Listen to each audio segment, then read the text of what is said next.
What's the happiest, best, most fulfilling way of living with a learning difficulty? For more than 60 years, Botton village in North Yorkshire has provided what many people have regarded as a model, a village where people with learning difficulties and those who care for them live and work side by side. Botton is run by the Camphill Village Trust, and in many ways it has seemed successful. I felt I had more opportunities of a decent job, decent home, and plenty of opportunity to meet people, to talk to them and find friends. That's how Botton helps people here. We help one another. That's more Cole Koenig's idea as well. It's we help one another. It's support each other. We help run the workshops, we help each other doing things like the gardens, the farms. If that didn't happen, would this place exist? No way. Well, nobody wants Botton to end, but the Trust is saying that the model of volunteering in return for generous expenses doesn't work. They want the people who run Botton to be paid employees. Those people, many of them, are objecting. They're taking their objections to the High Court today. In a moment, we'll hear from the Chief Executive of the Trust. But first, Jonathan Reed, who is what they call a co-worker, a volunteer, works with people with learning disabilities in the village and is on the line now from Middlesbrough. Good morning to you. Good morning. Tell me how it works. What do you do? You get up in the morning and what, you all eat together, and how does the day structure itself? Yes, I mean, I live in a household with, there are 8 of us altogether, 4 co-workers and 4 so-called disabled people. We eat together, we share our meals together. Everybody goes off to work. We share lives. And what sort of things do you do in the day? Me personally? All of you? In general. When you say everyone goes off to work, what do you all do? Well, there are many workshops in the village, making wooden toys, making dolls, working on farms and gardens. People also involved in management and administration and so forth. But yeah, I think the main point is that when you get up in the morning, the people that you're in contact with are not your work. They are people you live with.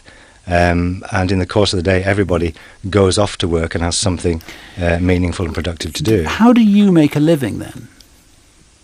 How do I make a living? I don't make a living as such in terms of I'm paid by the hour or by the month and a salary for what I do. But I mean, you must pay for food and, I don't know, holidays and things that you do. Where does the money come from? That's right. Well, historically, the community's been funded from 3 directions. One is from fundraised money. Secondly, from what money comes through the government for social care, and thirdly, sale of work. Right. And you get a proportion of that. Your expenses are paid through that. Our expenses are paid. Yeah. And that model, if that were transferred and you were simply paid a salary, what would change? I think the essential thing that would change for me is that it alters the relationship between myself and the people I'm living with. If I'm paid, I'm paid to provide social care. That is, so the relationship between myself and the people I've lived with for 20-25 years becomes a contractual one.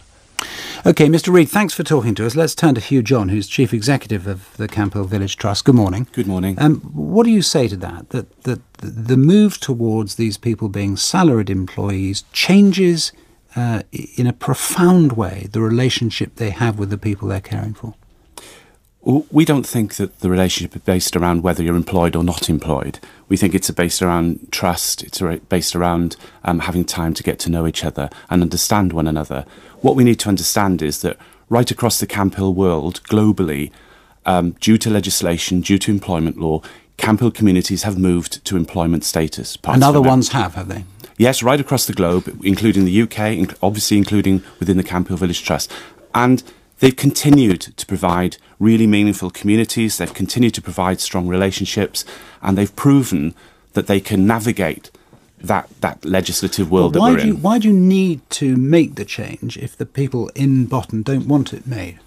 We need to make the change because we're being told to. We're being told to by the HMRC, the taxman, who has told us that the arrangements we had for co-workers' tax is 15 years old, and there's been huge changes in tax and employment law in that time.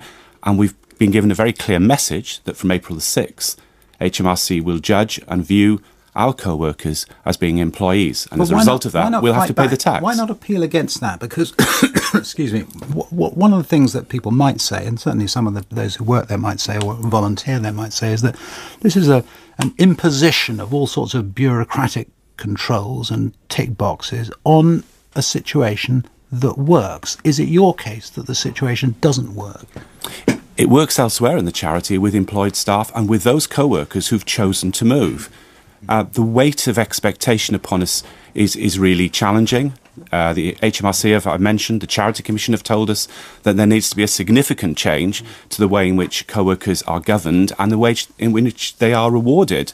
They're telling us very clearly that they don't view this as volunteering in terms of the Charity Commission or as how the public would perceive it.